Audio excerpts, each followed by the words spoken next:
Magandang araw mga kaibigan. Bigyan natin ng reaction opinion itong article published by Politico.com tungkol ito sa sinupalpal ni Senator Gatchalian ng Pangulo doon sa kanyang mga bineto na items sa 2026 national budget. Title, Hindi Kongreso Naglagay. Most vetoed items came from Marcos' own budget proposal. Gatchalian. Ano ba yan? 7 out of the 9 items vetoed by President Marcos Jr. were actually part of the 2026 National Expenditure Program that he submitted to Congress. Senate Finance Committee Chairperson Sherwin Gatchalian made this clarification in an interview with award-winning broadcast journalist Pinky Webb on Billionaire News Channel On Point last Tuesday night. Sabi ni Gatchalian, the President actually removed 9 items, 7 of which are in the National Expenditure Program, the original submission to Congress, 2 of which were added during the budget deliberation. Sabi ni Gatchalian, my point here, Pinky, is these line items under the unprogrammed appropriations were originally in the National Expenditure Program. It wasn't Congress who added that, it was submitted to Congress. So, nakakapagtaka, no? Yung National Expenditure Program, tinatawag yan na President's Budget. So, kung totoo ito, na 7 sa mga bineto ng Presidente ay galing sa kanyang budget, ano ang ibig sabihin nun? Yung NEP na isinabmit ng DBM sa Congress, hindi niya napag-aralan. Hindi niya alam na galing sa kanya yung kanyang bineto. Lalong nakakagulo nakakadismaya.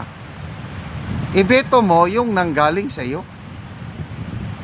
Ang expectation ko, ang ibineto niya yung mga idinagdag, yung mga isiningit ng mga mambabatas.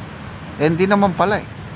And to me, Senator Gatchalian, transparent yung kanya. Believe ako sa ginawa nila sa Senado dahil they made it as transparent as possible itong budget na ito.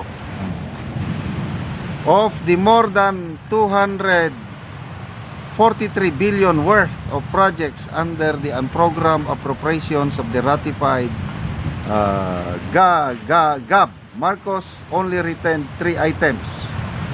These are support to foreign assisted projects, 97.3 billion, program on risk management, 3.6 billion, and revised AFP modernization, 50 billion. Okay. Bakit ito pa? Hindi niya tinanggal yung AFP modernization, 50 billion. Kailang nasaan program? Walang pundo. Ano ang ibig sabihin niyan? Alanganin pa ang AFP modernization. Although nakalagay sa budget, kailang maghahanap pa sila ng pundo para masustentuhan ang pagpapalakas ng ating Armed Forces of the Philippines. Malaking kaibahan noong kay PRRD and then kahit sa Aquino administration, ang AFP modernization mayroong pundo kagad, sigurado. Yung 3 taon, 2020, 21, and 22 under the Duterte administration aabot ng 67 billion, siguradong may pondo. So bakit dito ngayon sa 2026 unprogram? At ito pa, si Congressman Erese nag-final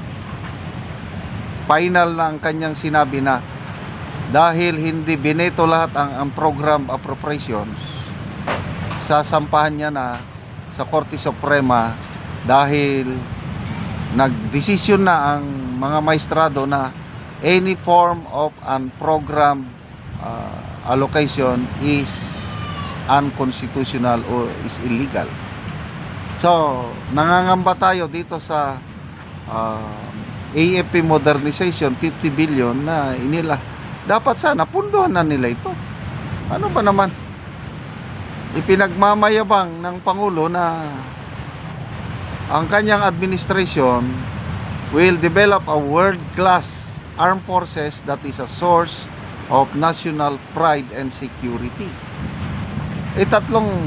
For the past 3 years, 0 ang budget ng AFP modernization. Ngayon, 2026, nagkaroon nga ng pundo, kailang nasaan program?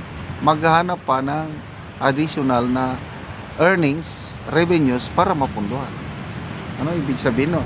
Anyway, tinatawag ngayon itong 2026 budget ng Pangulo at ni Senate President Soto na pinakamalinis daw na budget.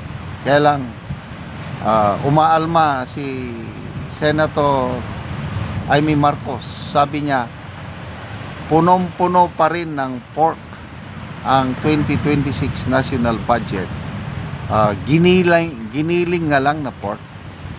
Hindi yung katulad ng dati na binababoy nila yung budget, lantaran yung mga budget insertion, lalo na napunta sa flood control. Ngayon, nilinis nila,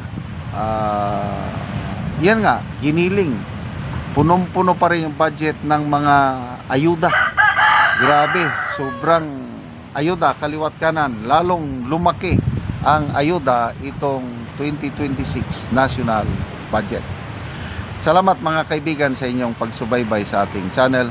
Nakakatulong kayo ng malaki sa tribong Talandig ng Bukidnon dahil ang sweldo natin sa channel na ito is pantulong sa tribo.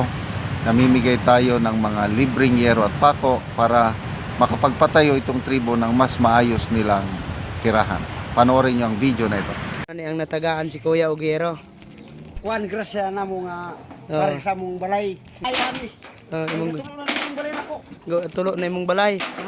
Ini moya kini kuan di hinabang. Nya kung balay kay nalata na ngaligi nako. Nalata na. Sen kay naa gyud. Oo. Salamat kayo sa grasya nag-sponsor ani. Oo. O karon mo na yung itsura sa atop sa natagaan na Ugero. So mga karaan na gid kayo gatuluan na pod og muulan sila. Muulan na gid sila kay kuan naman. Kanang Kapok na kayo niya kung balay di. Mo na gabok niya na mong gid kaayo. So gamay pod kaayo ang ilang balay. So karon una ni ang ilang kahimtang sa ilang pagpuyo. Makita gid nato nga salog na wow. salog na gyud. Buslot na. Buslot na tungod kay maulan na naman gyud. Muna ang ilang kusina. Nangabasa nang gatuluan. Imuin trapal.